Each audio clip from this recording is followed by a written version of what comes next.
Our first assignment together is a missing person commission. There's no need for combat or venturing into any hollows, so it's completely safe. Honestly, I can't think of a better way to test your skills. To be honest, it feels like you're just filling your quota with this commission. Don't get me wrong, I'm definitely not trying to pass this off on you. Your ability to navigate the hollow is unquestionable. That's what makes a proxy. But this role involves more than just that, and this commission is a perfect opportunity to demonstrate those other skills. To be honest, the client barely gave us anything to work with, just pieces of info. That's why this is a perfect chance to show off your skills in gathering intel, spotting details, and negotiating. All the makings of a top-tier proxy. You've made your point. Guess we can't refuse now. Let's see the job.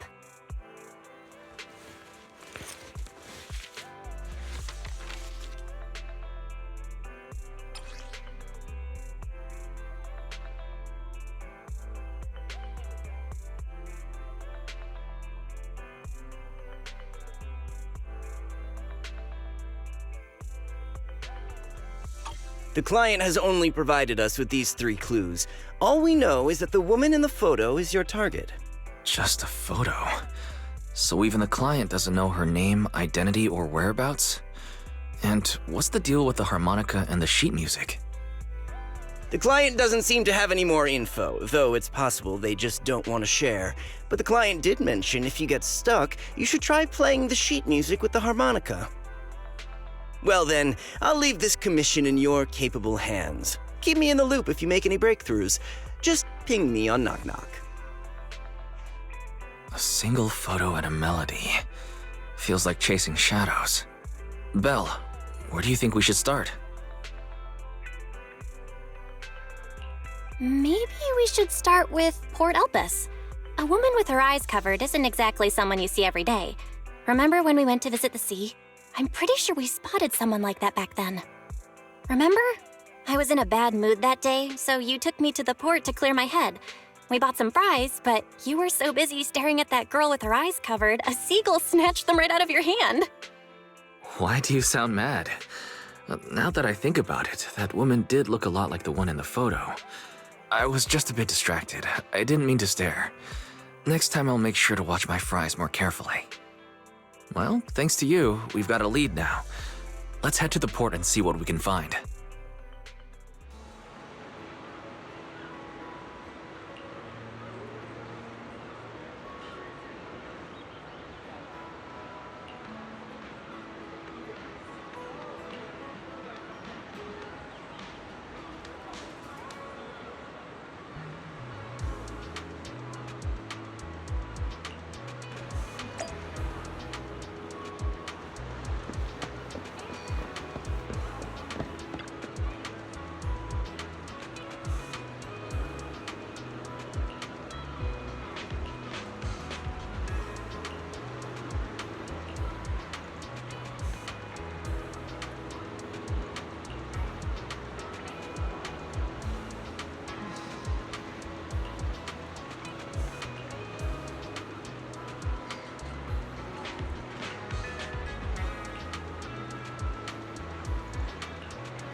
No luck on my end.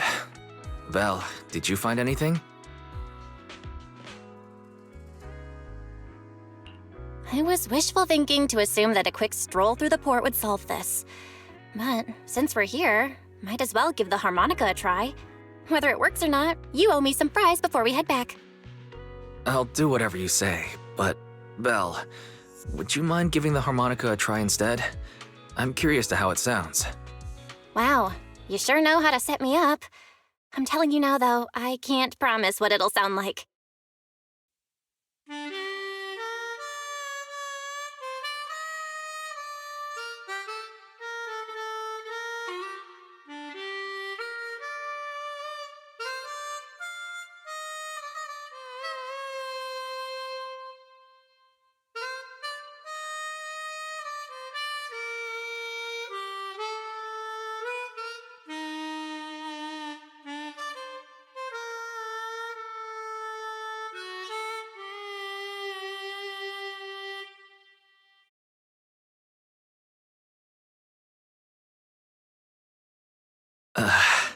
How do I put this?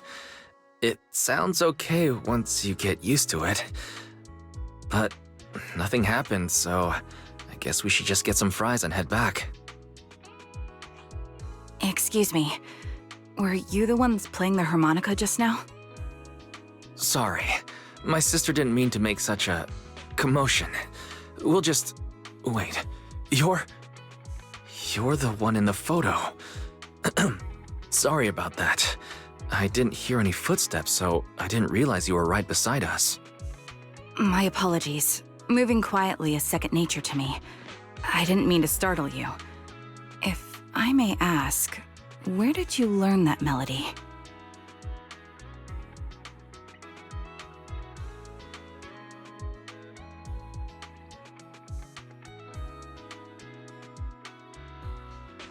Well, the two of us are proxies, and this song was given to us by a client. We never thought it would actually help us find you. Our client is the one looking for you. Why don't we discuss the details somewhere else? I see. Please lead the way. I'd also like to meet this client of yours. Let's head back to the store. Okay, let's go check in with Shepard. Oh, I almost forgot. Your name is... My real name. I haven't used that in a long time, but I do have a code name.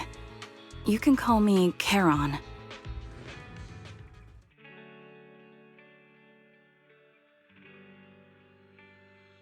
Miss Charon, I just reached out to the information broker who posted the commission. He should be here shortly, and you'll be able to meet the client soon. Please take a seat on the couch. I'll get you something to drink. Thank you, but please, don't mind me. By the way, the second row from the top on your TV wall, third unit from the left, it has a connection issue. You might want to check it out when you have time. Oh, let me see. You're right. How did you know? No wonder there's been some lag lately. I rely on my hearing. I lost most of my vision in an accident. I can just about make out the outlines of my surroundings. To move around like an average citizen, I've trained my other senses to be extremely sharp. I heard a faint buzzing sound. By moving around the room and noticing the change in sound, I was able to pinpoint the location of the faulty TV. Sorry. I hope my question didn't seem rude. No need to apologize. Vision isn't the only way to perceive the world. As proxies, you two should know that better than most. Anything that can be seen with your eyes can never be considered a secret.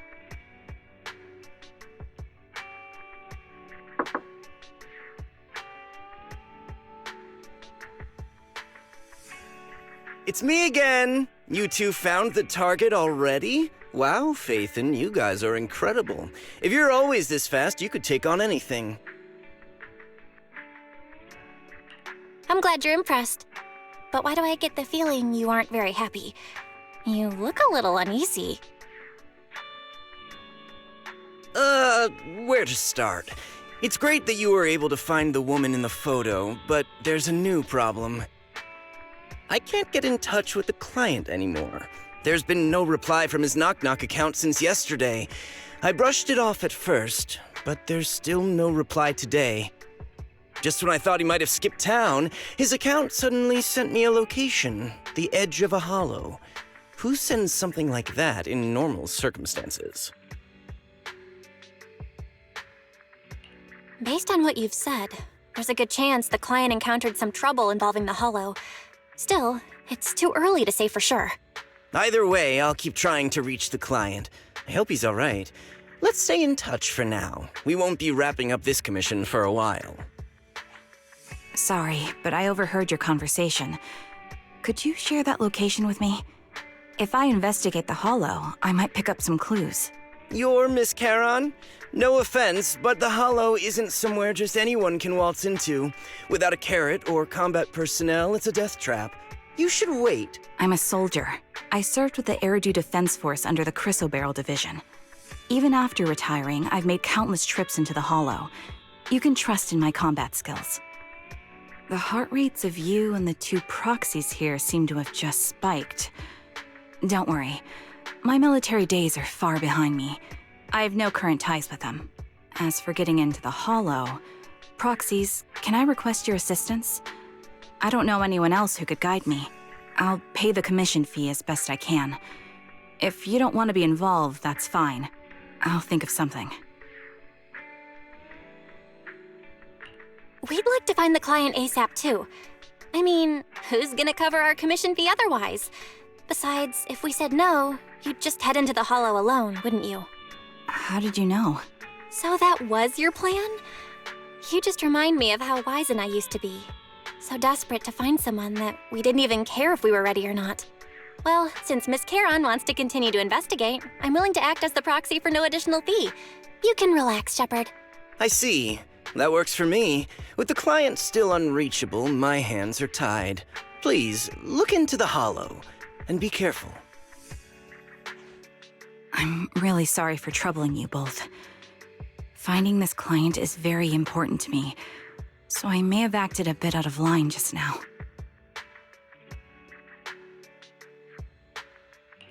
No worries. Seeing how determined you are to find the client, we couldn't just sit by and do nothing. Let's work together to find them.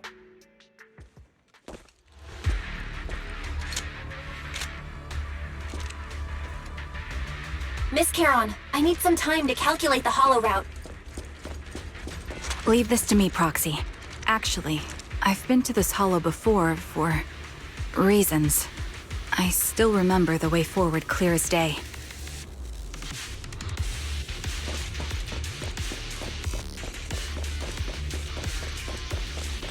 Oh? Well, why don't you wait just a little longer? Calculating a path doesn't take that long. Stage is mine.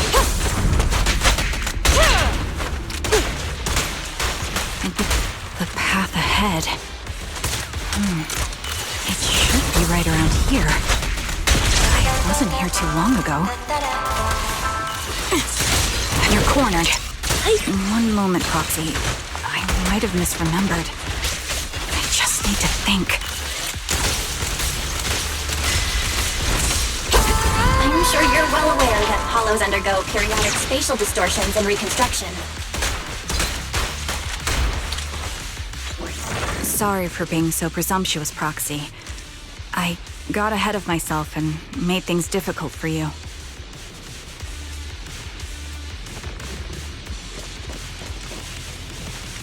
It's no trouble. There's a fissure nearby. We can use it to get back on the right path.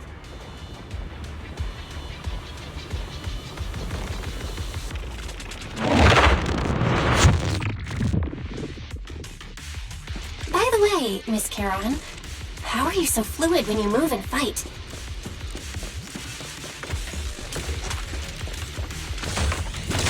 Is it because of your sharper hearing and heightened senses?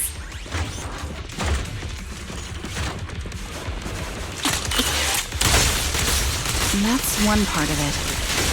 In fact, my eyes gained some unique abilities as they changed. Get locked. I can't see most things clearly, but I'm able to detect the etheric fluctuations. Wait, something's up ahead. someone on the ground. Ugh, it smells like blood.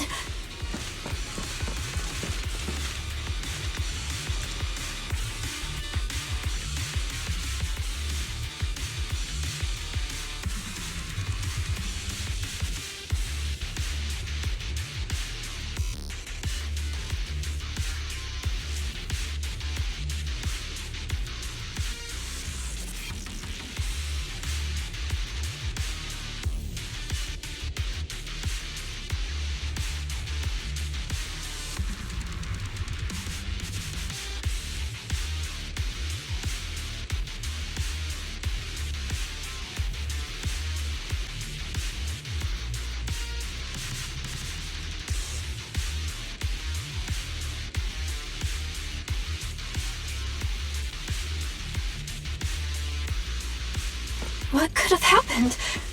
Who did this? Given the depth of the wound and the caliber of the bullet, the killer was a sniper, just like me.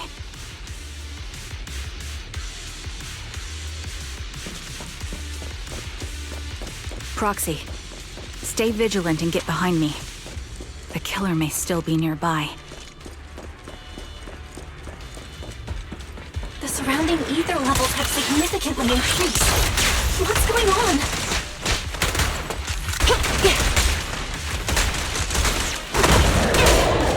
Hold on. Let me find what's causing the ether level increase. Up ahead, there are multiple devices leaking ether non-stop.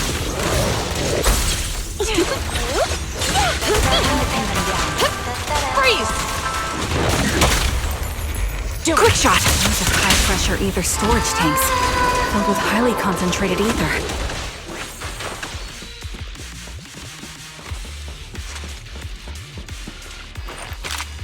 As soon as the valve is opened,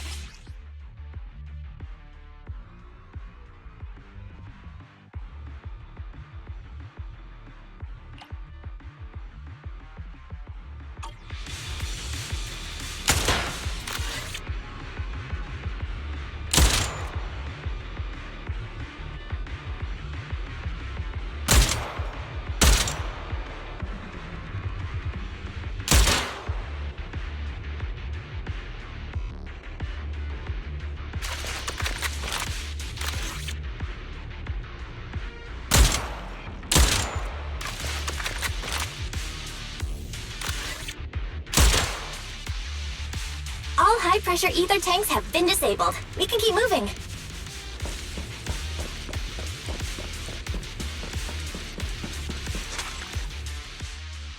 Proxy, there are 4 people over here. They're all still alive.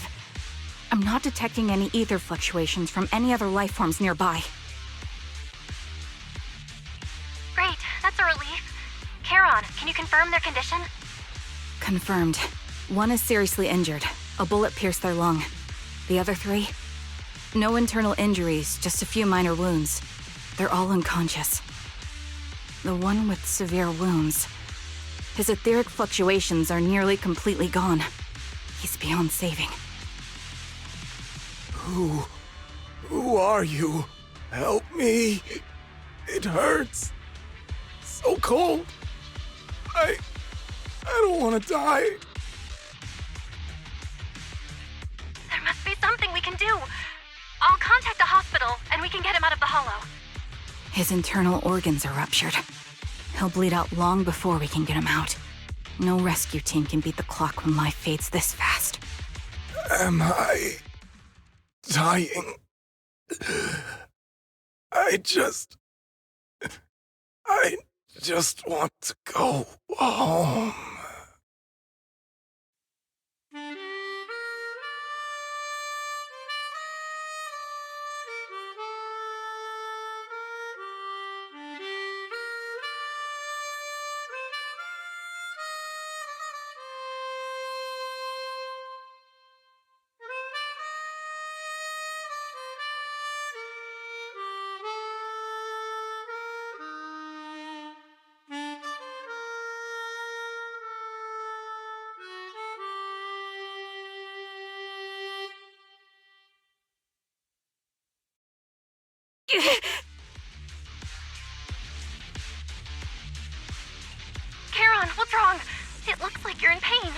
I'm fine, don't worry about me. As I mentioned before, these eyes of mine have their uses, but they bring just as much inconvenience. The rejection reaction you saw just now was one of them. Staring into death, it's not something I handle well. My head. Where am I? Who are you people? I remember now. There was a madman, a lunatic who tied me up and dragged me into the hollow. You're not. I'm not the lunatic you're talking about. Can you stand? There are 2 more unconscious survivors here. If you can, help us carry one of them. Let's get out of here together. Leave? We can leave this place? What about that lunatic who shot at me from the shadows? The culprit should be gone by now. Charon, let's get the survivors out. Follow me.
Thank you all for assisting me, even though I'm a stranger. You've given me valuable information. It's the least we can do after you saved our lives. If there's anything else you want to ask, go right ahead. I do have some questions left to ask. Before that, could the three of you introduce yourselves? I'd like to see if there's a pattern to how the killer chose their targets. I'll go first. My name's Zoe. I used to be a soldier in the Defense Force, but now I'm just working a regular desk job at a private company. Don't let that fool you, though. I've earned my stripes. I'm Jesse, currently working as an internet information broker. I'm still pretty new at it, though, so I can't think of any reason someone would target me. My turn? I'm Erin. I was also in the Defense Force, but now I'm unemployed. Actually, I have a question for you all. Did you see my friend when you were in the Hollow? She's about my height, with shoulder-length blonde hair and a mole under her eye. We were kidnapped together, but I can't find her anywhere now. If I recall correctly, we didn't come across anyone like that in the Hollow, among both the survivors or the bodies. It's all right. I'll keep looking. I hope she's okay. We were always inseparable. We even planned to visit Scott Outpost together for Remembrance Day. I never thought something like this would happen. Remembrance Day? What's it about? As the name suggests, it's a day organized by the Defense Force for the families of deceased soldiers and veterans. People gather to mourn their loved ones who died in the fall of the old capital and find comfort in each other's company. I didn't know the Defense Force did that. Huh. Maybe I should go check it out. If I can't find her anywhere else, I'll head to Remembrance Day alone. Maybe she'll show up there. Was your missing friend also a member of the Defense Force? Yes, she and I were in the same squad. Obsidian Division's Cartis squad.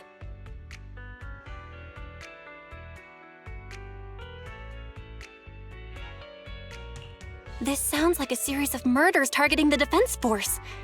But Jesse wasn't with the Defense Force. No, you're probably not far off. Jesse claims to have been up front, but he neglected to mention he was once part of the Defense Force. Right, Jesse? Well, that's... I just don't like bringing up my past in the Defense Force. It's not like I'm trying to hide it. They're just memories from my time there that I'd rather forget. I was part of Obsidian Division's Noct Squad. That's the absolute truth. I was also in the Obsidian Division, Impura Squad. I don't know who those who died in the Hollow were, but it seems the killer really is targeting members of the Defense Force. Wait a second. If I remember correctly, during the fall of the old capital, didn't our three squads work together on a mission outside Hollow Zero? We did? I don't really remember. I have a vague memory of it, but there were so many people on the mission, I don't remember your faces. Thank you all for the information. I'm starting to see a pattern in the killer's choice of targets. But there's something else I need to ask. I came to this hollow because someone I'm searching for sent me its location. That person was likely being held by the killer as well. Did you happen to see anyone else?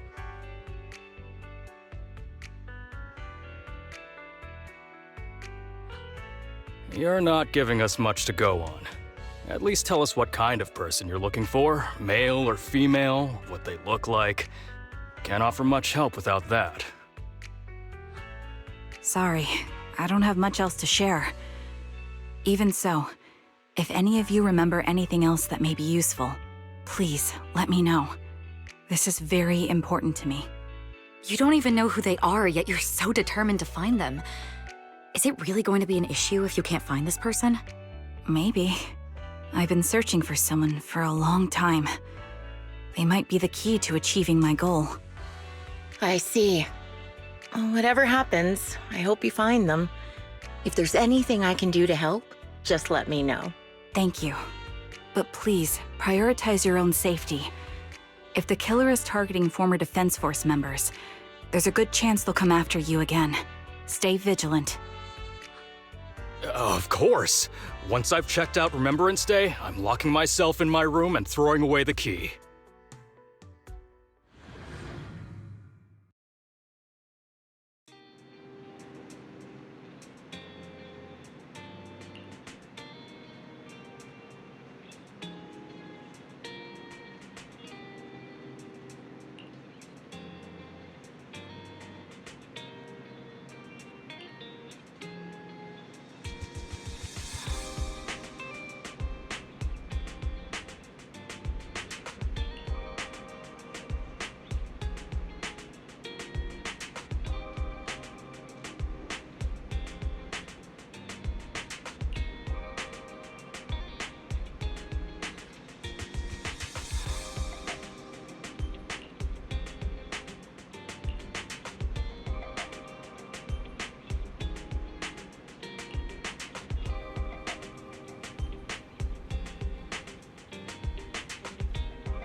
Vivian, you've already been to the Hollow and made it back safely? Did you run all the way here? Do you need a moment? We've already been to the Hollow, but unfortunately, we haven't found the client yet. I'm fine. Did you find any clues there? There are traces left behind. Signs of a kidnapping. It's very likely the client was involved. Yeah, it seems the client was kidnapped, brought to the Hollow, and later moved again. We're still looking for clues. But why did you rush over to the store? Did you find anything? Well, just take a look for yourself.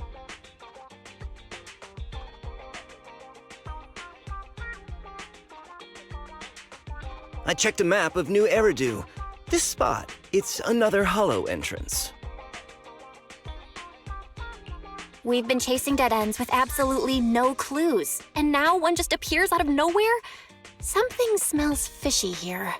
You're sure it's just a disappearance for now and nothing more serious has happened, right?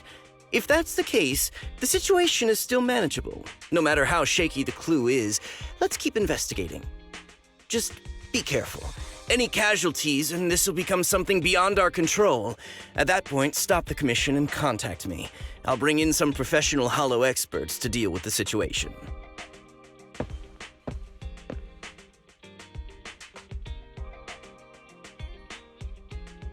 Thank you for not revealing what really happened to that information broker. Don't mention it. But I have to ask, why are you doing this? Calling for help might have been the safest way to handle the situation. The killer is a sniper who has no qualms about taking lives.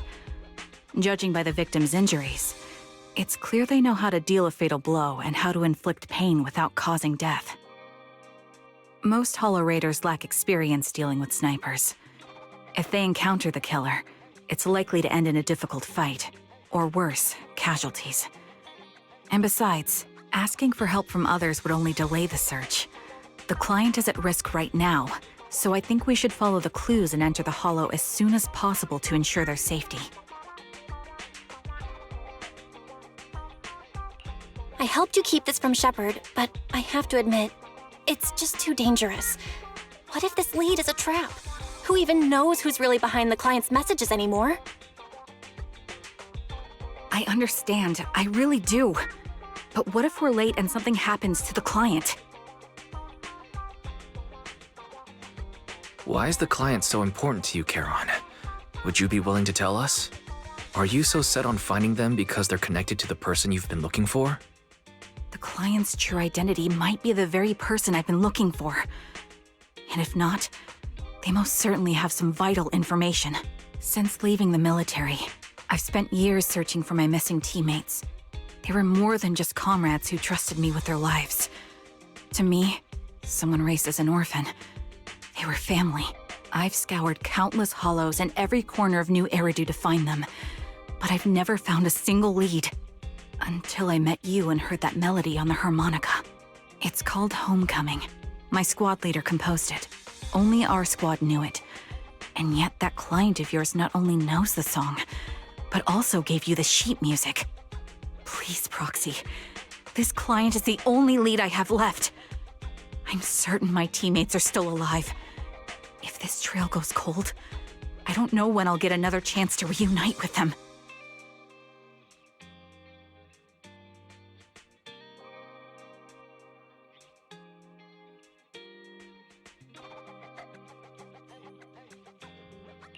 I get how anxious you must feel. Let's face this together. But this time, we really need to be extra careful. Thank you, Proxy. I feel much better knowing I have your support. You can trust me. I'll protect you if the killer is really waiting for us in the hollow. We'll make it out in one piece.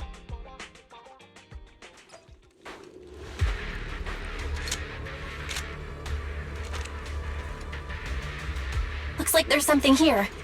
Is this a communicator? Proxy, look at this. A communicator left right at the hollow's entrance. Why is there a communicator here? It doesn't look like it was randomly left behind. There's hardly any dust on its surface, which means it was only placed here recently. It looks like someone wants us to use it. Oh, such decisiveness.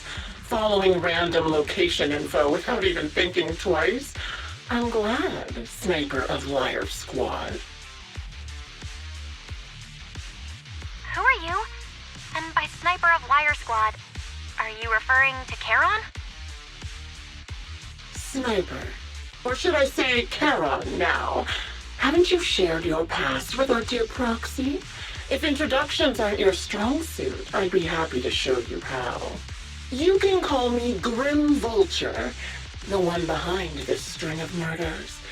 You see, I've been working my way down a list, crossing off names. And now, Charon of Liar Squad, your name is next. Looks like you've done your homework on me. Just because my presence interfered with your plan, you've decided to take me out for good? I thought you were just going to be another obstacle in my way. And now, with you in my sights, this must be some kind of destiny. I'm not sure what you're referring to, but I'm looking for someone. Given that you're waiting at the hollow entrance they shared, I'm guessing you have them. If you hand them over, perhaps we can make a deal.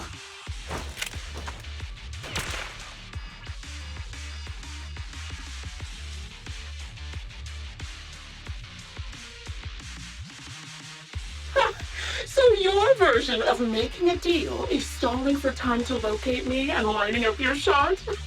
Can't say I'm surprised. After all, that's exactly what I plan to do too.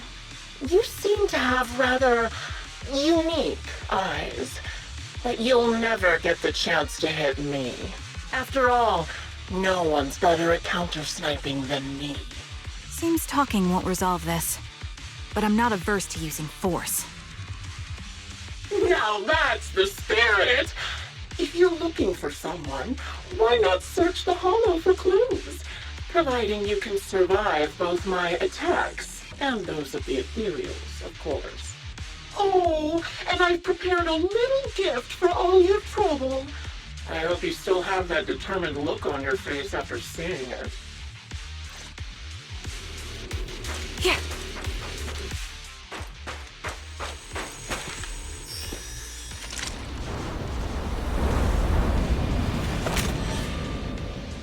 Watch out for Grim Vulture taking shots from afar!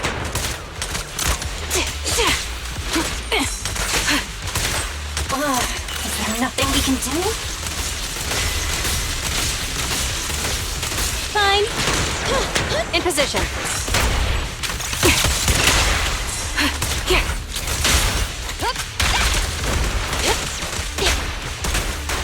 Copy. Okay. I found a box.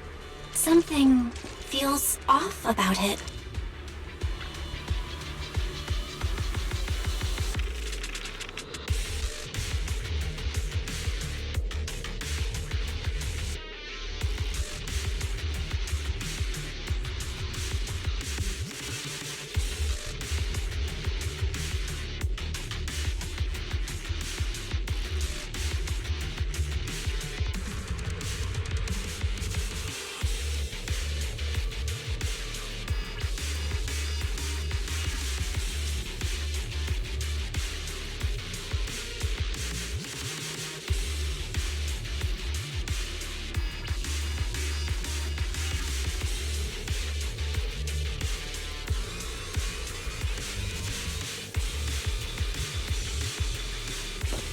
You'll remember what's inside the box, right? Your loyal teammate's cap, the one Styx always wore.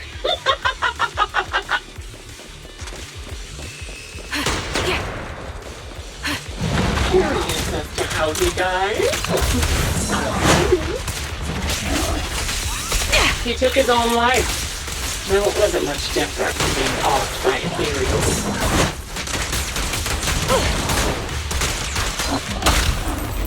Quick shot! Ethereals had almost completely taken over his body. He was being corrupted, covered in ether crystals. His core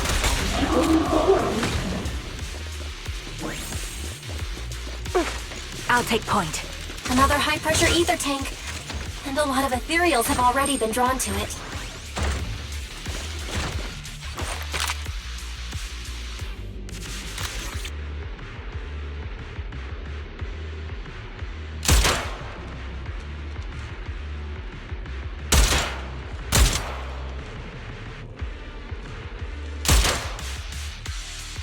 We did it, Proxy. Let's keep moving.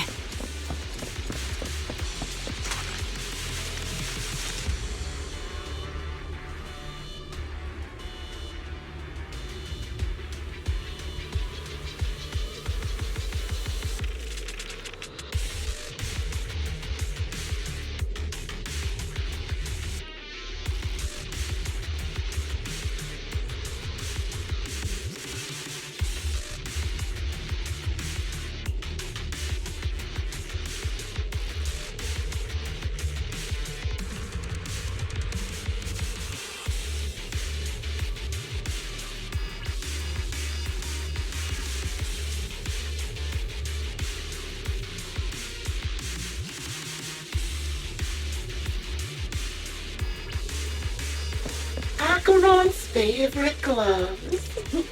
It wasn't easy getting my hands on them. As expected of such a famous, beautiful commander, even her gloves are stylish.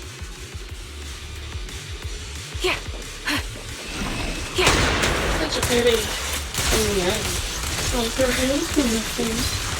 Don't you think that's a shame, little sniper? An opening!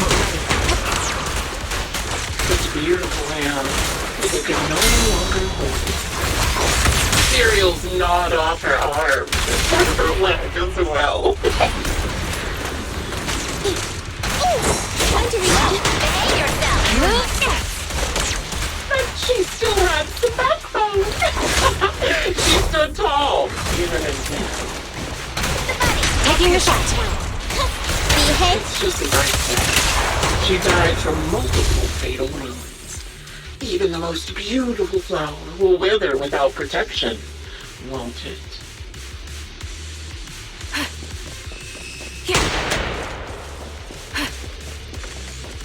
Now, do you think I'm telling the truth or a lie this time?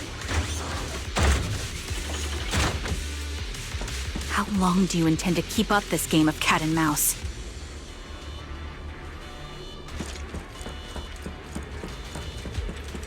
I'll be coming to your hideout soon. Wipe that smile off your face and wait.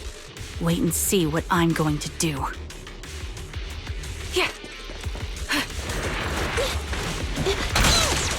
Remember to smile! Good reaction! Hurry up then.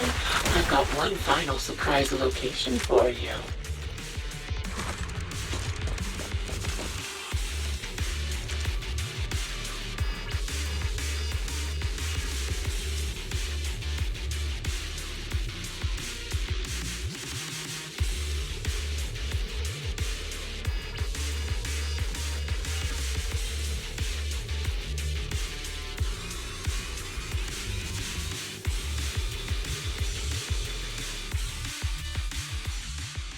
Congratulations!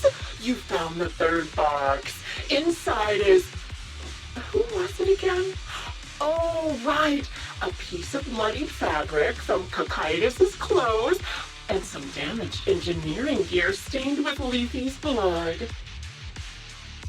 There weren't enough boxes, so I had to cram them together. They're just a medic and an engineer, not exactly combat material, right? Surely you're not mad, are you?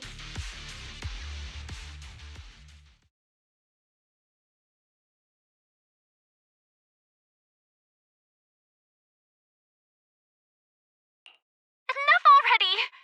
Using her squad mates? Her family to mentally torture her? That's vile. How much longer are you planning on doing this? Oh dear, did I go too far? My sincerest apologies. It's just, watching you plunge headfirst into my trap was so entertaining. I may have gotten a bit carried away, you know? Relax, the person you're looking for isn't here, and those are just fakes. I didn't actually take them from her comrades. Her comrades are long since corpses in the hollow, after all. How could I possibly have gotten hold of their clothes?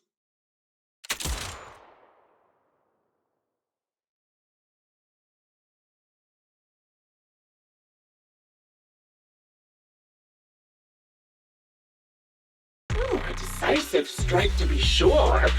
But as I've already said, your awareness, sight, and experience mean nothing in front of a more skilled sniper. I didn't expect to kill you so easily.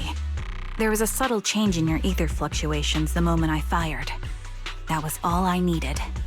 You knowing my past makes me feel sick. But after seeing that you're just a coward who feels fear from another's killing intent, it doesn't bother me as much anymore. Coward, you say? How fascinating!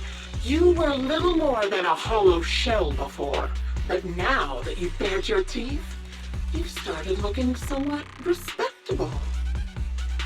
I know your composure is nothing more than a facade. You've never truly faced the weight of your comrades' deaths, have you? I bet your mind is now filled with their dying screams.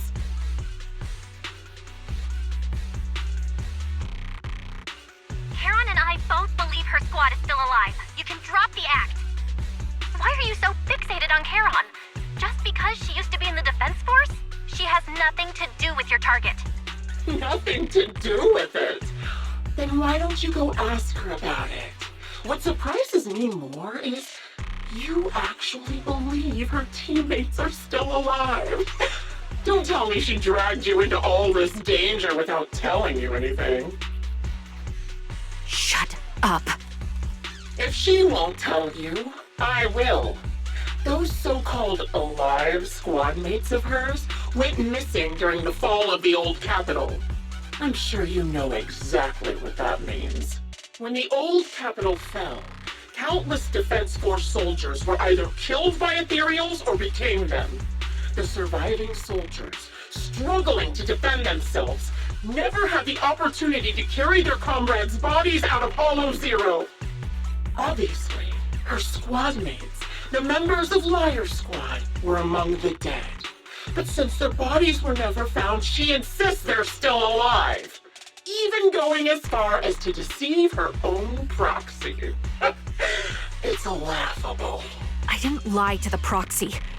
They're alive. I have proof. Someone like you could never understand. I could never understand?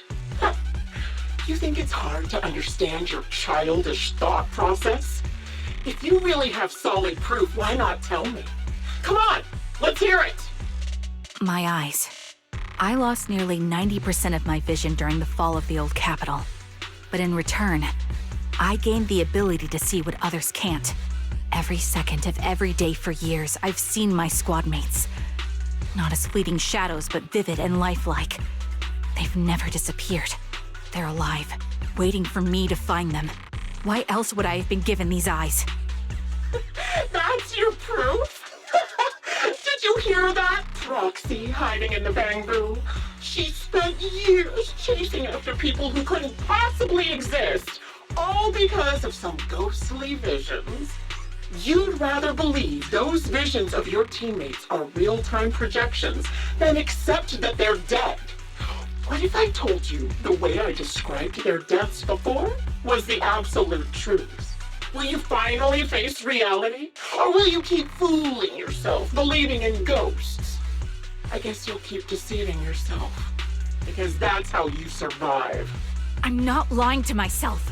I really want to find your squad mates who have been missing for years and were officially declared dead? You couldn't protect them when the old capital fell, and now you're just making up stories to fool yourself. To give yourself some so-called reason to go on, you latch on to any stupid excuse. You're just a selfish, naive coward who did nothing and couldn't do anything when your comrades were dying.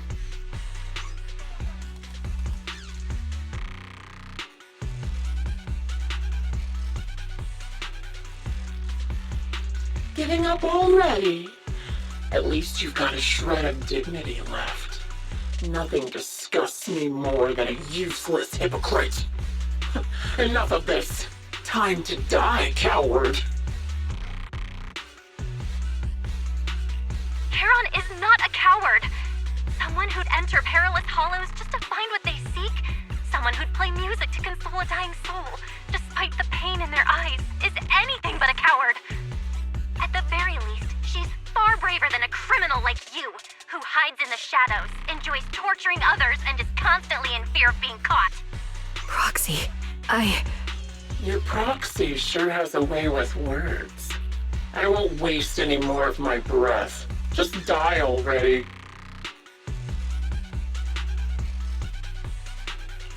I've completed analysis of the surrounding fissures. Charon, snap out of it. We can use that fissure to escape. Fissures? When did you... Still trying to play tricks.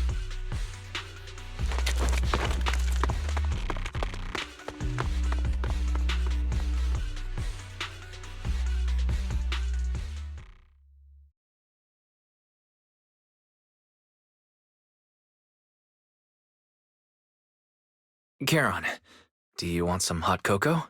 I'm sure you're exhausted after such a tough fight. You should get some rest. thanks, but I'm fine.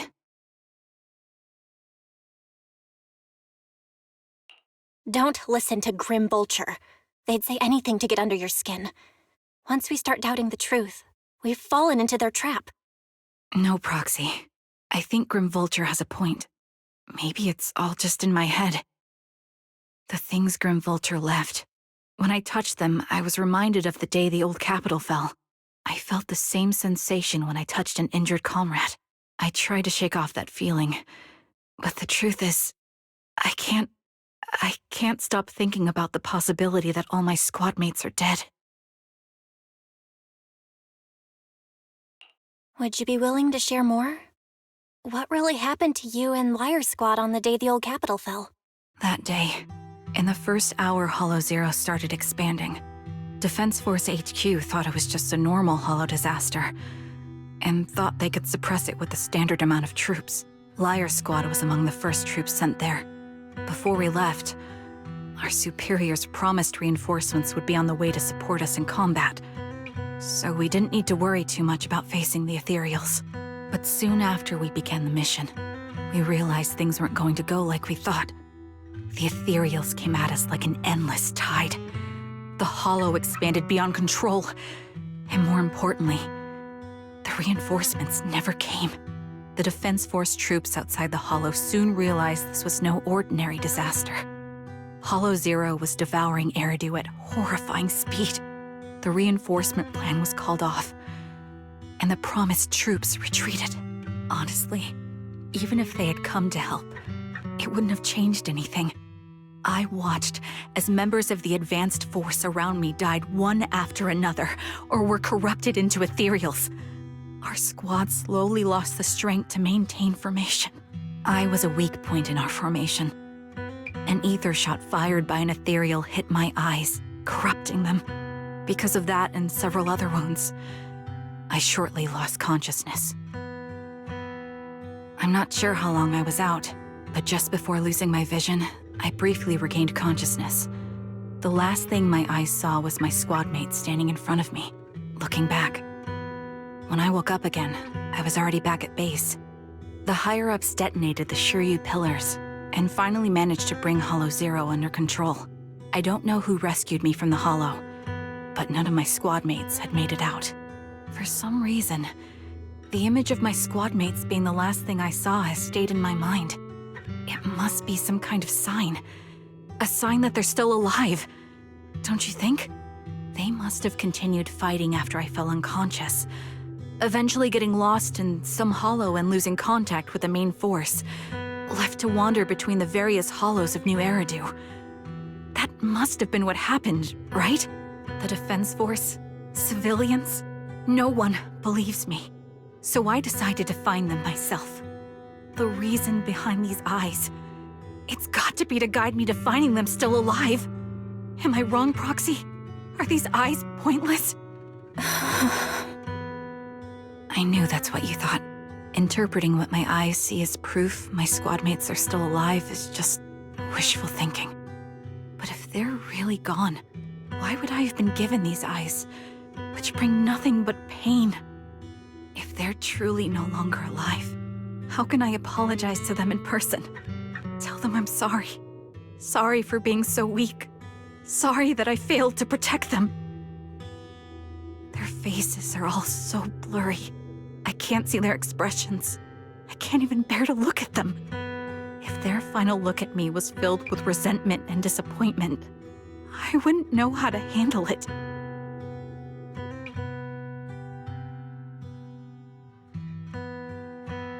Charon, listen to me. Even if everyone else thinks you're wrong, Wise and I will never dismiss your determination to find your squad mates. You don't need to make any justifications, because someone close to us is missing too, and we desperately hope she's still alive. Even if the whole world doesn't understand, we will never give up. But I also think being consumed by this obsession, unable to move forward, that's not what those who matter to us would want. Belle is right. Listen, Charon, you're such a kind person. Maybe that's why you feel responsible for protecting everyone and blame yourself when you can't do enough. But you don't have to carry it all on your own.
Miss, I'm sorry for being mean to you before.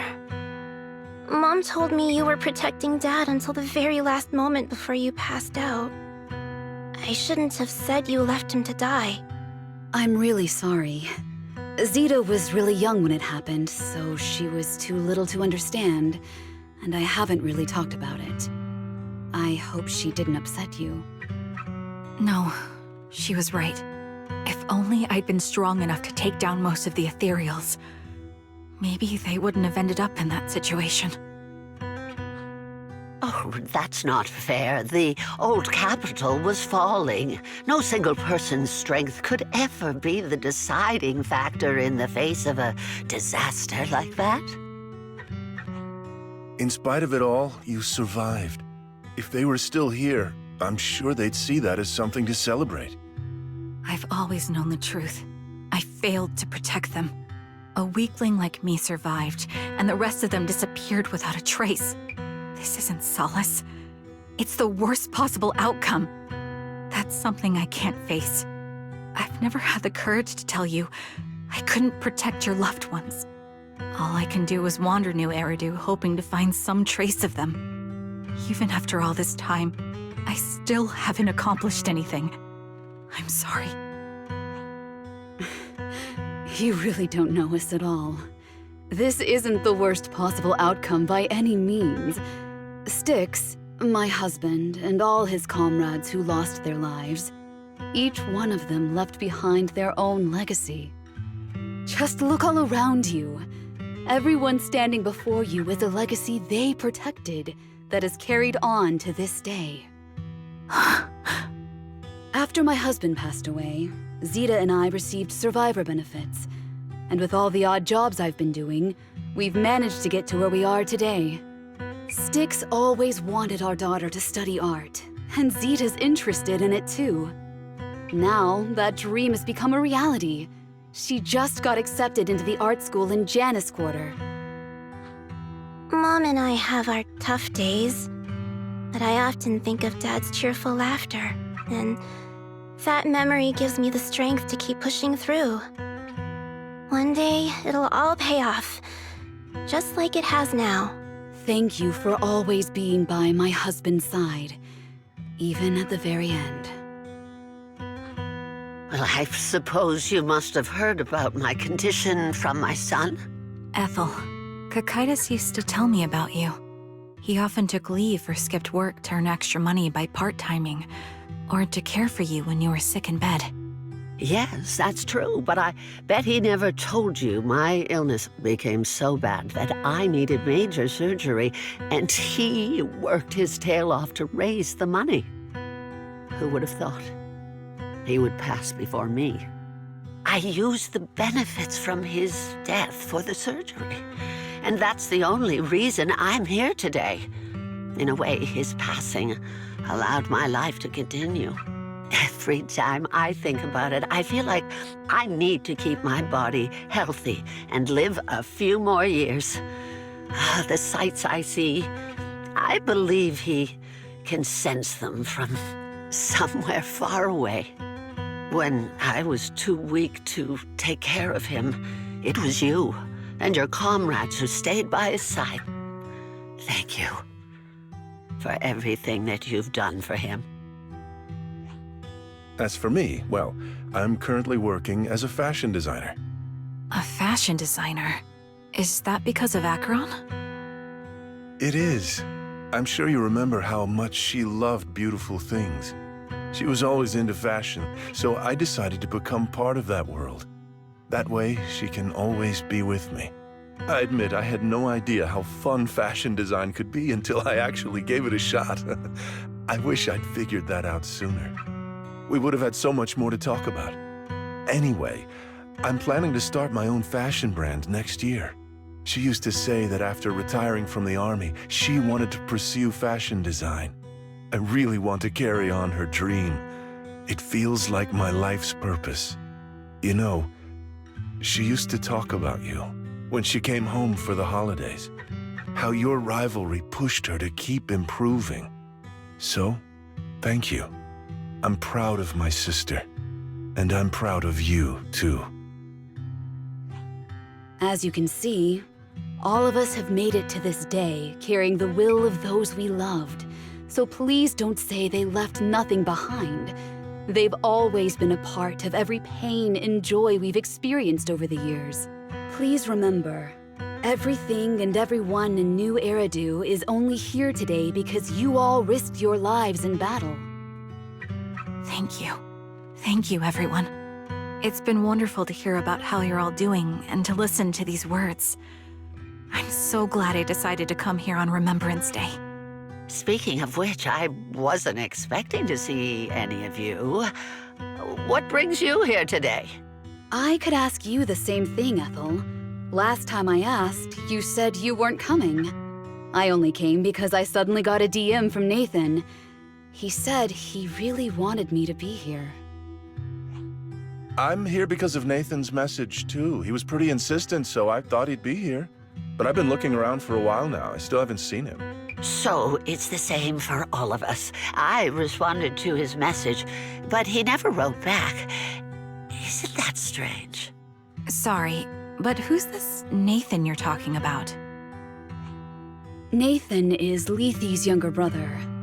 Frankly, out of all of us, he's probably the one who wants to see you the most. He used to be part of the Defense Force himself, and... The day the old capital fell, his squad was responsible for supporting the forces that had already entered the Hollow, which included all of you. He's told us that story so many times. When they saw how bad things were in that Hollow, some of the reinforcements called off their plans and pulled back. He tried to stop them, but there was nothing he could do. He always blamed himself and wanted to find you to apologize. But the truth is, the reinforcements retreating was inevitable. Shortly after their retreat, headquarters issued the official order. We all lost someone in that disaster.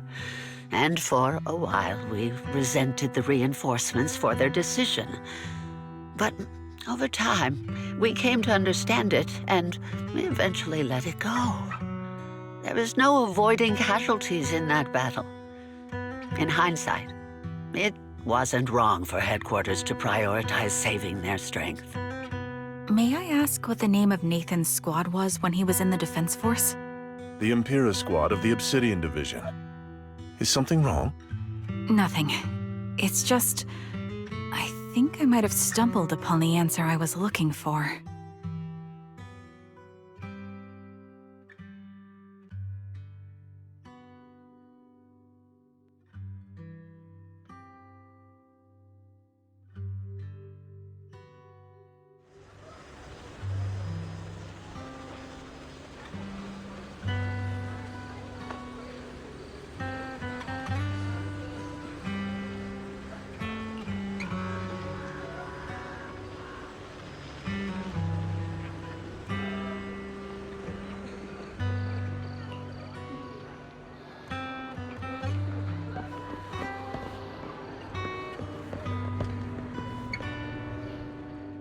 Is that Zoe on the podium?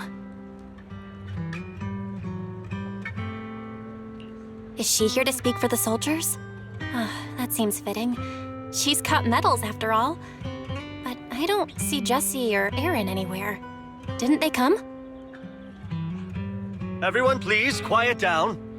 Zoe, of Nemesis Squad, a representative of the veterans, will now deliver the Remembrance Day speech. Hello, everyone. I'm honored to stand here and speak on behalf of all of the soldiers of the Defense Force. Today, we gather to commemorate Remembrance Day, a day born from the tragedy of the old capital's fall. Many of us lost relatives or friends in the disaster, and I am no exception. Every member of my squad perished in that battle, leaving me as the only survivor. Losing the friends you cherish to the Hollow is a pain that never fades. It's a sorrow that will stay with us, now and forever. However, to the families of the fallen soldiers, Hold your heads high with pride for your loved ones who gave their lives. They fought to the very last moment when the old capital fell. Death isn't the end, nor dishonor. It is their eternal medal. They gave their lives facing an unstoppable disaster, exchanging their sacrifice for the world we have today. In doing so, they fulfilled their duties as soldiers to perfection. Without the blood they spilled, Eridu would not have endured, and new Eridu would never have risen from the ashes. In honor of the wishes of the departed, look ahead, people of New Eridu. Our thoughts and remembrance of those who passed will be carried in every flicker of candlelight and in every bouquet of flowers.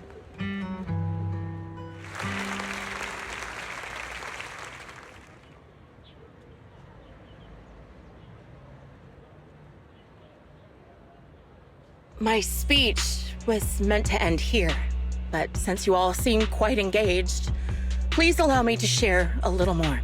The reason you all agree with what I've said is because it offers a way to step away from the pain. That's what the living do. They seek ways to ease the weight of others' deaths so they can find a way to start over. This is the new Eridu of today. A huge disaster consumed the old capital, and the people who survived it keep saying things like, treasure the moment and start fresh to numb themselves, hoping to forget the nightmare. No one talks about the soldiers who gave their lives in Hollow Zero. No one asks why they had to die. The brave gave their lives battling the ethereal onslaught, while the weak survived. This is New Eridu, built by weaklings. Its order founded upon their way of thinking. Your applause makes me realize you all accept this logic. Each of you had loved ones who sacrificed their lives in the fall of the old capital. And now, you're thankful that someone has encouraged you to move on from them. What meaning does the sacrifice of those who died have if you all choose to forget? Have you never thought about why your own loved ones had to die? And why no one is responsible for their deaths? Miss Zoe, there's not much time left for your, Open your eyes! I'm speaking to those who have lost loved ones! If death is the medal for the fallen, then pain is the cross the living must bear. If you fear its weight and run from the suffering, the soldiers will never find peace in their eternal rest. To tear the wound open once again, so you'll never forget the searing pain!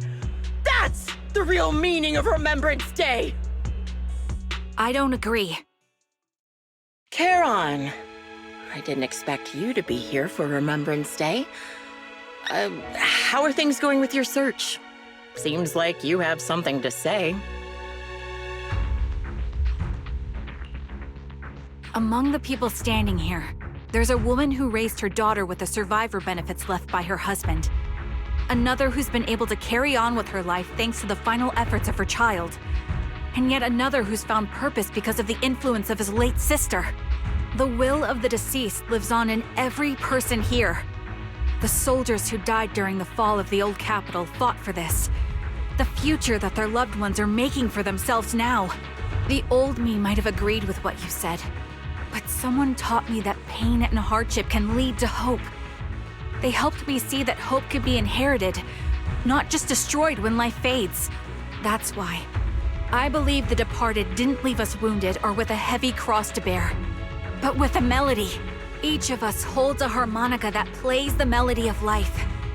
At first, it may sound awkward, but it will eventually flow smoothly, taking on our own style, until it merges with our soul. You seem quite certain about what you're saying. Tell me then, what kind of melody is left behind by those we've lost? I'm not sure. I can't picture the exact melody, but I trust the answer I've chosen. And I trust everything I've seen and heard. A vague and insubstantial answer, isn't it? I was right about you, Charon. From the moment we met, I knew we'd never really understand each other. I'm sorry you feel that way. Everyone, I apologize for taking up your time. My speech ends here. Please feel free to continue with your visit.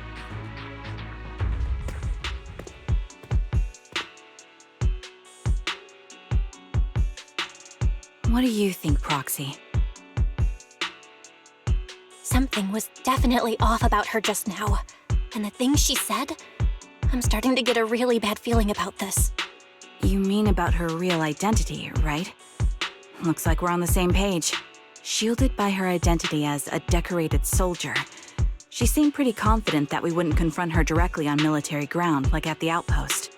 She arrived so brazenly and left without a care. If I'm right about this, she'll be trying to contact us again in no time.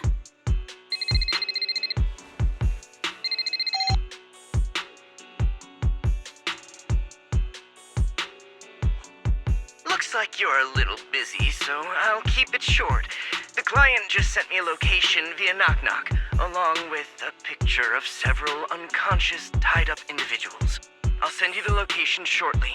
It should be an entrance to the Hollow in Port Elpis. At this stage, I don't have any further requests. My only hope is that you'll proceed with caution. A location with a picture of the hostages. Looks like Grim Vulture is losing patience and wants to put an end to all this. Charon, what's your plan?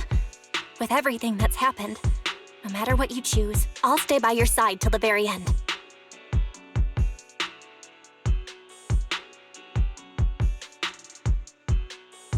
I've made up my mind. Proxy, please accept my official commission. Help me venture into the depths of the Hollow to rescue the client and any other hostages. It's time to put an end to this. It's up to me to stop Grim Vulture. Stop her from crushing everything in front of her with that heavy cross.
Charon, look! Another communicator.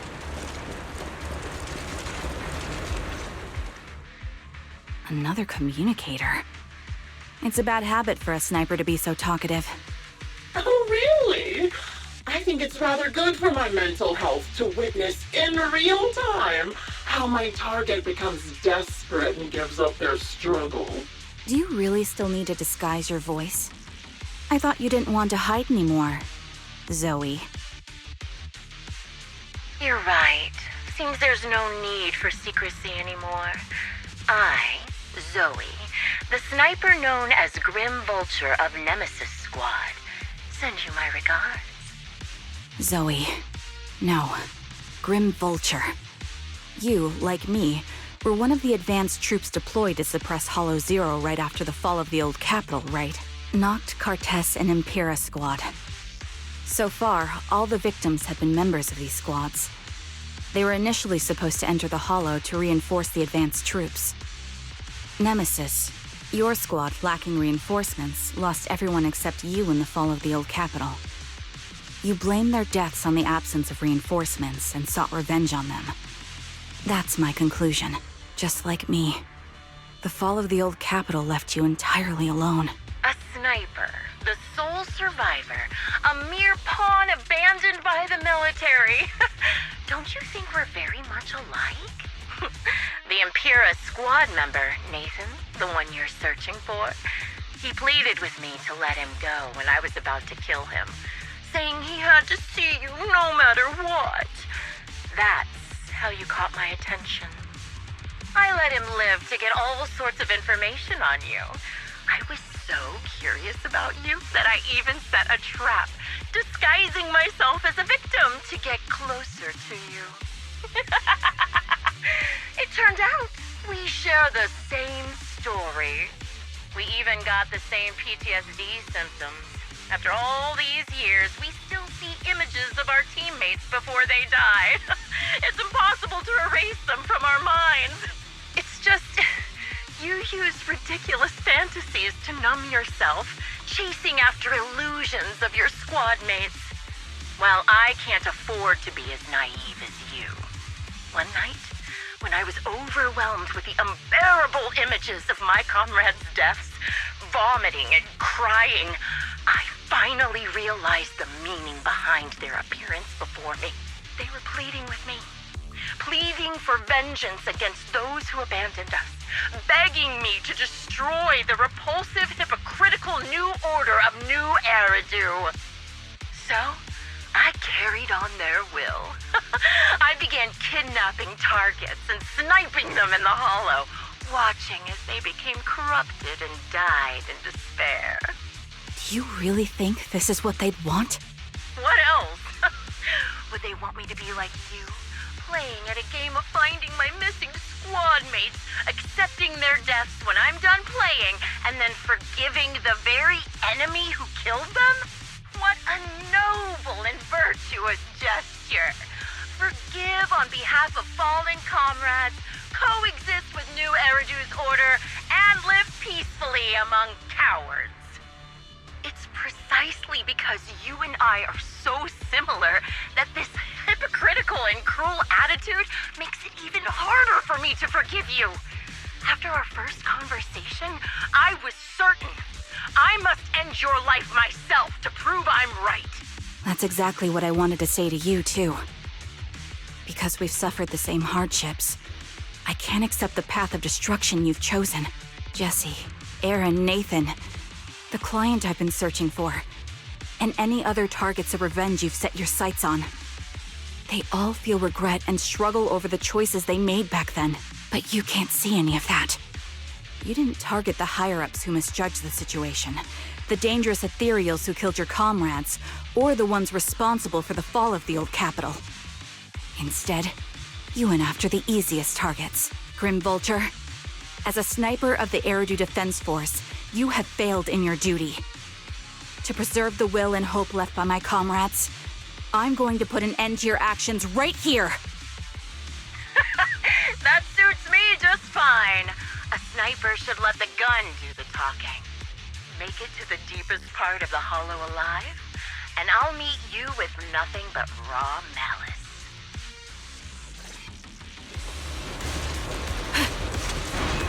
Since you made it here, let me reward you with a few things you don't know. Noct, Cartus, Impera, and many other squads. Did you know the reinforcements that were meant to back us up ended up deciding to retreat?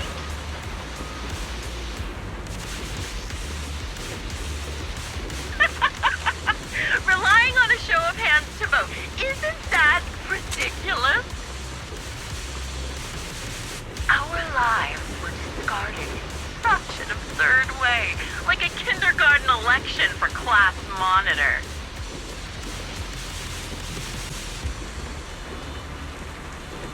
So, when I killed them, I employed the same method. I made the dozen or so people I captured vote on who I should kill first. You wouldn't believe how funny it was.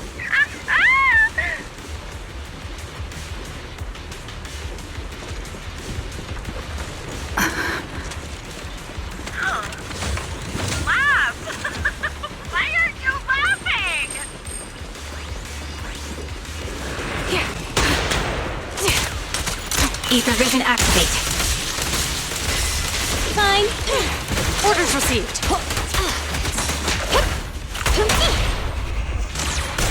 An opening! Watch your surroundings!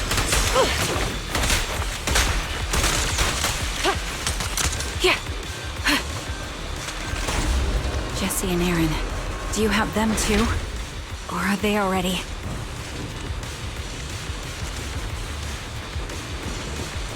You still care about them? Or should I say... It looks like I haven't made enough of a threat to your life if you still have the time to worry about them. Period.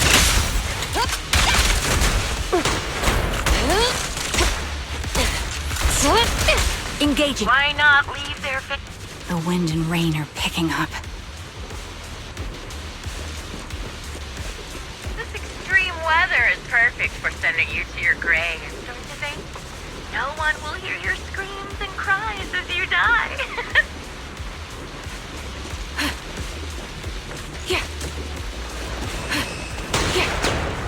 Increase firepower. By the time the rain stops, you'll maybe less miserable.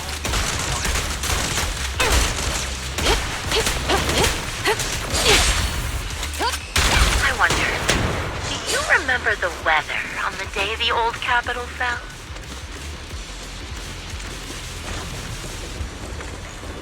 It wasn't heavy rain like now, but the sky was just dark. Both your teammates and mine.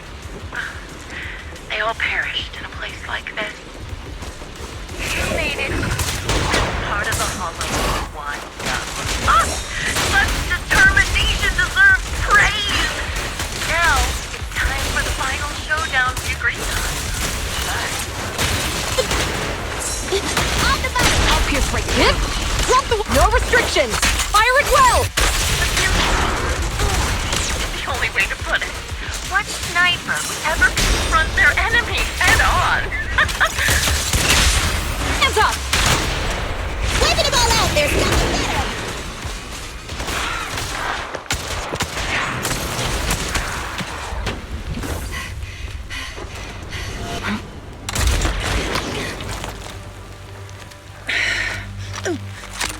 The real failure as a sniper is the one who's been forced into a corner, like you!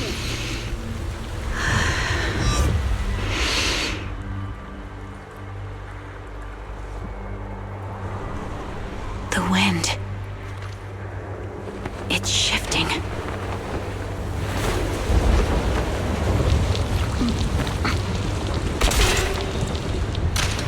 I won't fall for your distractions so easily.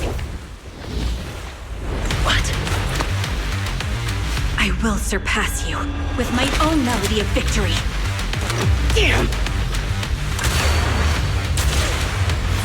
And let the wind be the opening notes.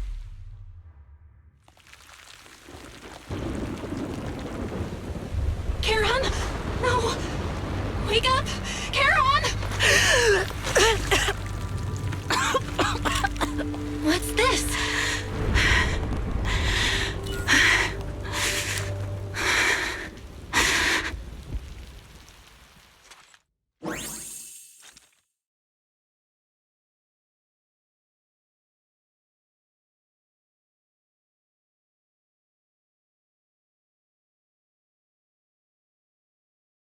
Just you? Where's your friend, the proxy?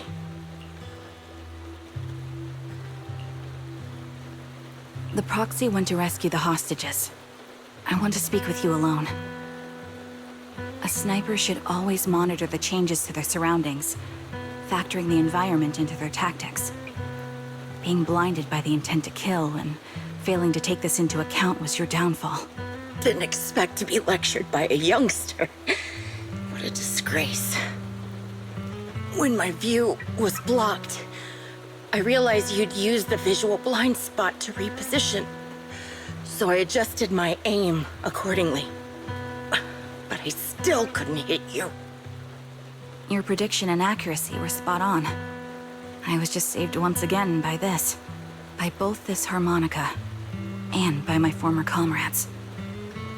Are you trying to say that this is destiny? That it's the will of my companions guarding me? I lost to the wave of ethereals, to the military's betrayal. And now I lose to your reckless actions, driven by some ridiculous fantasy. Your fantasy, your attitude, your very existence, and the outcome of this battle. They are the greatest denial and insult to my revenge. Yet you're emitting a much calmer ether energy now. Almost as if you found relief. My vision is fading. I can't see my comrades on the brink of death anymore. My wounds are fatal, but I don't feel any pain. Relief. It's not such a bad thing. Did you intend for me to kill you from the start? Let me answer that question with a story. The first time I saw you was actually during the fall of the old capital. My comrades were all dead, and the reinforcements the higher-ups promised before the mission never came. I can't even remember how long the fight went on. Ultimately, I had no choice but to retreat, failing to bring back my squad mates' bodies. I made my way through one battle line after another. The advanced troops were nearly wiped out. But when I reached a certain front, a small squad of survivors called out to me. Few people can still stand after such severe corruption and injury, but all 5 of them were still fighting. They were protecting a girl who had lost her sight and fallen unconscious while searching for a way out of the hollow.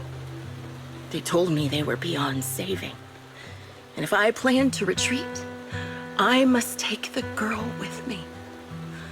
I couldn't turn down the last request of a group of heroic soldiers about to die in battle. Your comrades entrusted your life to me. I was the one who brought you out of the hollow. You already know what happened afterward. It didn't take long for you to leave the Defense Force after you came to. Just like me. I developed PTSD so intense that sometimes I couldn't even hold a normal conversation. But for me, the hardest blow was the death of my squad. To an orphan like me, they were family. If the reinforcements had kept their word and provided support, they wouldn't have died for nothing. Don't you ever have that thought? To say I don't would be a lie. But I think deep down you know. From the moment we stepped into the hollow, there was no way we were getting saved. Given how quickly the hollow was spreading, and the ever-increasing number of ethereals, it would take the sacrifice of countless Defense Force troops to suppress it. It wasn't something that could have been accomplished in such a short time. The reinforcements would have only been a drop in the bucket. More sacrifices without results. Canceling the reinforcements, sending the advanced troops to rescue as many civilians as possible to minimize casualties. I think most commanders would have made the same decision. Objective and cold logic. I understand it, of course. But when you see members of the reinforcements living happy lives years later, can you still keep your composure? I couldn't. Even if the chance was minuscule, I wanted my squad mates to survive. But they turned that chance to zero, and still have the nerve to embrace a peaceful future. I can't help but resent them. By the time I realized what I'd done, I had already taken several lives. Nathan. When I tied him up and was about to kill him, he begged me to spare him, saying he had something to give you, no matter what. That was when you re-entered my line of sight. I think I've said this before. We're very similar, yet we have completely opposite beliefs. After meeting you, I became even more certain. In the face of suffering, I chose destruction, while you were destined to choose to protect. But you're still entangled in your obsession with your squad mates. If this continues, you'll eventually sink into a void of despair. Your hope is like a bubble, ready to burst at any moment. The version of you I want to kill is the complete one, who can firmly reject my answer. If you haven't found your answer yet, then I'll be the one to push you forward. I kill you, or you end me. Either way works. But after seeing your growth, maybe I'd prefer you to step over my body. That's Why? emptiness and doubt. No matter how many targets of my revenge I took down, nothing changed. Aiming my gun at former comrades, drowning in hate and rage, all it left was a hollow emptiness. But you're different. You've gained unconditional trust from the proxy. You have the courage to fight through my trap. And eventually, you'll have a melody that's uniquely yours. My belief has faltered. I finally remember. My squad mates were fools, just like you. You're right. They would never want me to become this way. I talk about carrying their cross. But in truth, I never carried their will. So be it. Take the hostage and go. A villain stained with the blood of others deserves nothing but a miserable end. I'm looking forward to how long you'll be able to protect those in front of your eyes.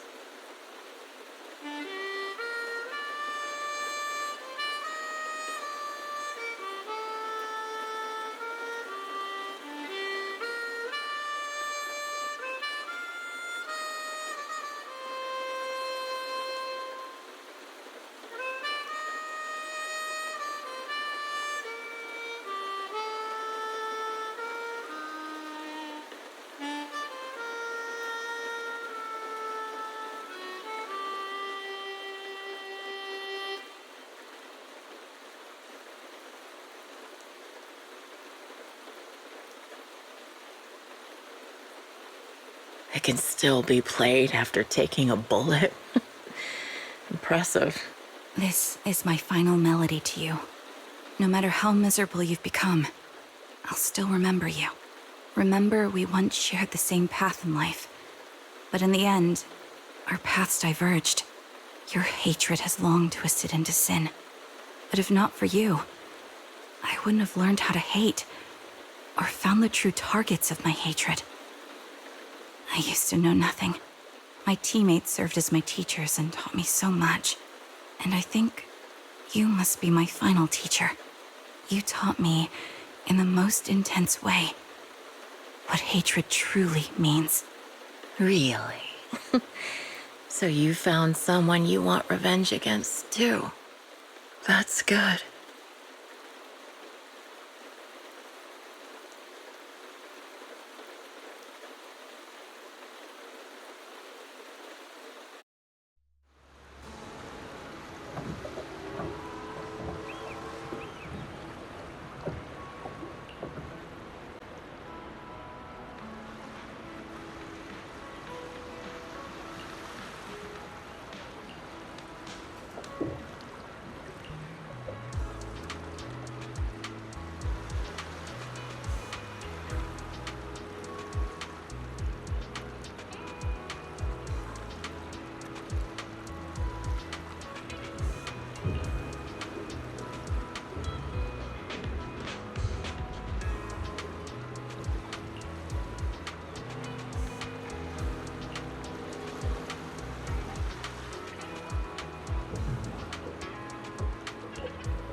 So you're the sniper from Liar Squad.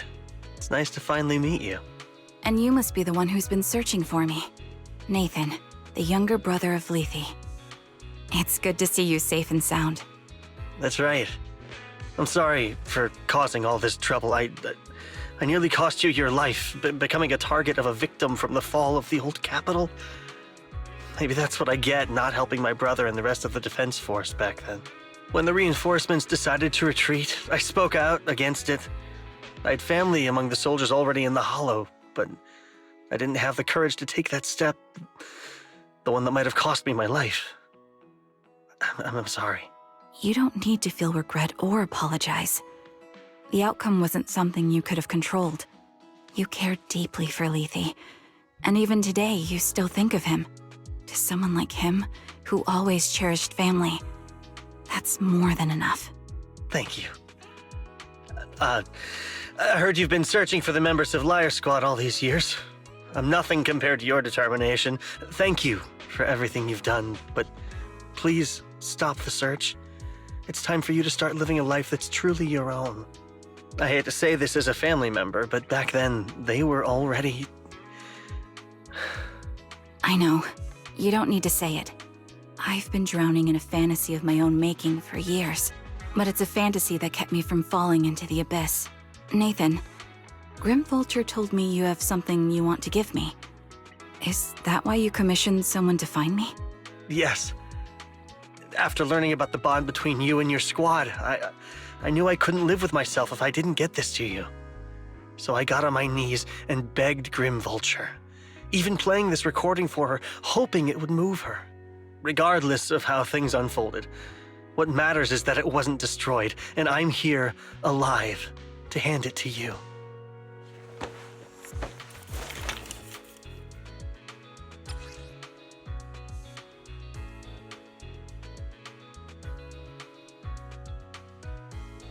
I found this while going through my brother's belongings. It's been tucked away for years. There's a recording on it, and I think it's a gift Liar Squad made for you, but never had the chance to give you. Thank you so much. Do you mind if I listen to it now with the proxies? Wait, with us? I thought we were just here to collect the commission fee today. Go ahead. As for the commission fee, I'll pay it to you both shortly, so don't worry about that.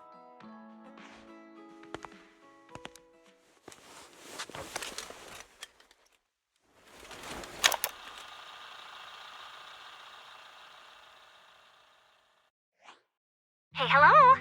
All right, it's a recording. This is a message from Liar Squad for our little sniper. Everyone ready? I'll count down. 3, 2, 1. Congratulations on your 1000th day with Liar Squad! Hey, you guys are totally out of sync. Captain, can we redo this? The anniversary gift has to be perfect. That's our assault specialist, Acheron. She has a strong sense of aesthetics, prioritizing beauty in both combat and her daily life. She taught me a lot about makeup and fashion. Oh, she won't care if we're a little off. Forget the re-record. Let's just get it done and order the cake. We don't want him to sell out. That's our medic, Kakaitis. He's usually lazy and a bit of a smooth talker, but he's actually very capable and kind. He taught me a lot about unconventional negotiation tactics and ways of handling things. You two, stop arguing during the recording. I've already ordered the cake. If you keep rambling, we really will have to re-record this. Cut the chatter already. And that's Styx, a reliable artillery specialist. He's the oldest in the squad.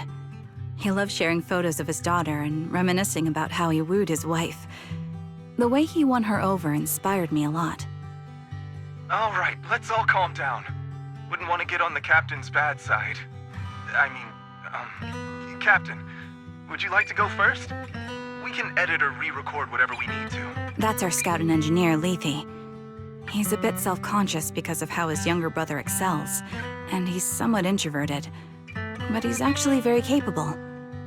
He taught me sharp observation skills, calm execution under pressure, and how to make use of the environment. Okay, thank you all calming down before I completely lost my cool. It's fine. No need to cut anything or re-record. Let's just keep it as it is. Loud and messy, just like our liar squad. That's our captain, who took me in and taught me how to play the harmonica. And the real Charon. I'll make sure to explain properly to you later, Proxy. As you've heard, this recording is a little gift from the 5 of us. How time flies. When I brought you into the squad about 2.5 years ago, you were just a shy kid who blushed whenever you talked to someone. Over these 1,000 days, you've really worked hard to keep pace with our fighting rhythm. You've done incredibly well. In the last mission, your successful sniper kill of that high-risk ethereal really helped Acheron a lot. I hate to say it, but yeah, I went too far in last time. Thanks for getting me out of that mess. Just this once, I'll admit, your moves were more elegant in that fight. And not just that fight. Ever since you became a quicker shot and learned to adjust for wind speeds on the fly, we've been taking fewer and fewer hits. Makes my job way easier. So, cheers. You often worry about not doing enough. But in these 2.5 years, you've absorbed everything I know about stealth, reconnaissance, and tactical countermeasures. Trust me, you'll become an incredibly skilled sniper. Having you covering us from the rear makes every fight feel safer. But you still have a lot to learn about socializing and romance. When peace finally comes to Eridu, leave us and live your own life. Where did that come from? She's not leaving us. Even if she retires, she'll move into my house and I'll spoil her with loads of beautiful clothes. We can talk about living alone in 10 or 20 years. Sorry, I got carried away. Anyway, you're talented and hardworking. Over these 1,000 days, you've opened your heart to us and even encouraged us in return. Having you as a comrade is a blessing for all 5 of us. But I have to say one thing. You're always so sensitive and kind. Every time you see us get hurt, you look like you're about to break. Has our squad motto, having each other's backs, become too much of a burden for you? I get how you feel. When your squad mates trust you with their backs, your first instinct is to protect them, right? But that's not the way it should be. No one can shoulder everything alone. Don't try to carry everything on your own. Choosing to fight on the battlefield is my resolve. Feel it. Share yours with me. And when it's your turn to watch my back, I'll give my all to honor it too. As long as you fight with all your strength, there's no such thing as failing to protect something, because your will and our will is preserved and carried on in other ways. But don't let that weigh on you. Try to trust in us, just like we trust in you, no matter what. I've struggled with that kind of thinking myself, but I eventually made my way through it. All this talk of camaraderie, of keeping each other safe, it's like a harmonica melody scoring our time together. Even when things change, our tune will go on, and that's enough. Exactly. Honestly, I'm sometimes terrified. Afraid that someday, you'll blame yourself for failing to protect us and fall apart. That's why I wanted to record this message. Please, don't try to bear everything alone. Maybe you can start relying on us more, fully entrusting your vulnerable side to us. Our will has long been intertwined with yours. We're comrades. This is getting way too sentimental. It doesn't feel like me anymore. Anyway, we just want to see you trusting your comrades enough to share your burdens, even if it isn't us. Finally, we'd like to give you the song that's closest to us. If what we've said is hard to understand, just feel it through the music. Please, enjoy my masterpiece, Homecoming.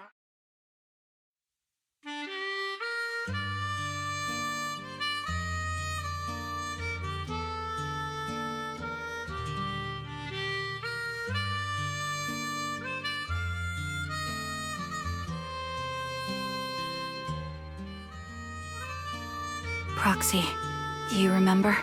I was once terrified of seeing the look on their faces. Yes.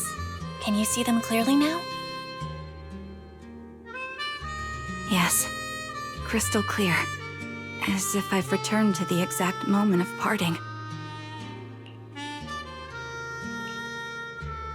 So this is our last glance. This is the answer you wanted me to find. Thanks, guys.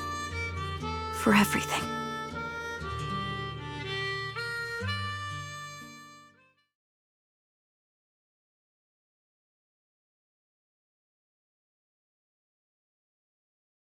Proxies. No. Lies. Belle. I've troubled you two a lot these days with my personal affairs. Words can't describe what you've done for me. It's no trouble at all. To be honest, Belle and I have been a bit lost lately because of some personal matters. But meeting you has felt somehow comforting. Don't you think, Belle? Exactly. We got something out of the experiences we shared. At the very least, it's brought us clarity. I guess our wills have always been aligned, haven't they? Yeah. When I was trapped in self-doubt, unable to get out, I'm glad you were there with me. You're right. We've already entrusted our backs to each other as comrades. And because of that, because we are comrades, please, hear me out. Maybe you've already noticed. I'm sorry, but I've been keeping something from you. Charon isn't actually my codename. As I mentioned before, Charon was my captain's codename. When I met both of you for the first time, I didn't want to tell you my codename, because I thought someone who couldn't protect their squad mates had no right to one. So I lied. Captain Charon was an orphan like me, with no family to mourn her. I've been using her codename because I may be the last person in the world who still remembers her. But I understand now. If I want to keep moving forward, I can't keep hiding behind a lie. My true codename is... You don't have to tell me right now. At the harbor, Nathan spoke to you privately. Was he offering you a chance to return to the Defense Force? Yes. He said he still has a friend in the Defense Force who's currently forming a new squad. And if my goals align with theirs, I could consider joining them. So, what's your decision? Where will you go next? After everything that's happened, I think I do share the same goal as that friend of his and the new squad they're building. So I'll head back to the new Eridu Defense Force and keep chasing my new goal with a new team. Your new goal? Are you going to look further into the fall of the old capital? Yes. My encounter with Grim Vulture has made me realize this should be the true form of my vengeance. I'll uncover the real culprits behind the old capital's fall and make them pay for their crimes. If the ferryman who leads me to the truth demands a price, I'm willing to wager my life. I have a gut feeling the masterminds will reveal themselves again soon. To protect the city my comrades cherished and sacrificed their lives for, I won't allow such a tragedy to happen again. By letting the will to protect guide my hatred, I now have a clear aim toward the truth. That's what I thought. If that's the case, then for now, we probably shouldn't learn your true codename, or lean on each other too much. Are you saying we're on opposite sides? No, we might walk different paths. Those paths will lead us to the same destination. It's just that, for now, we can't say any more than that. To be honest, after facing an enemy as ruthless as Grim Vulture, we're reminded of our own powerlessness. Watching you fight back, almost losing your life to a bullet, that feeling. We're nowhere near strong enough to protect you, and we're not strong enough to open up about our pasts either. Sorry.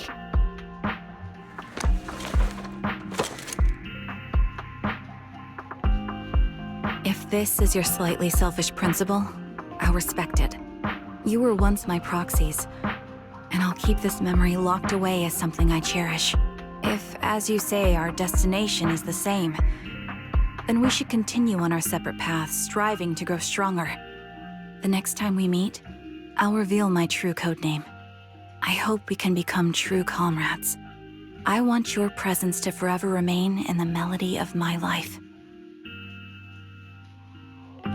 Yes, it's a promise.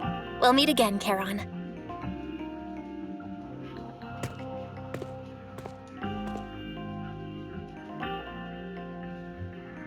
Hello.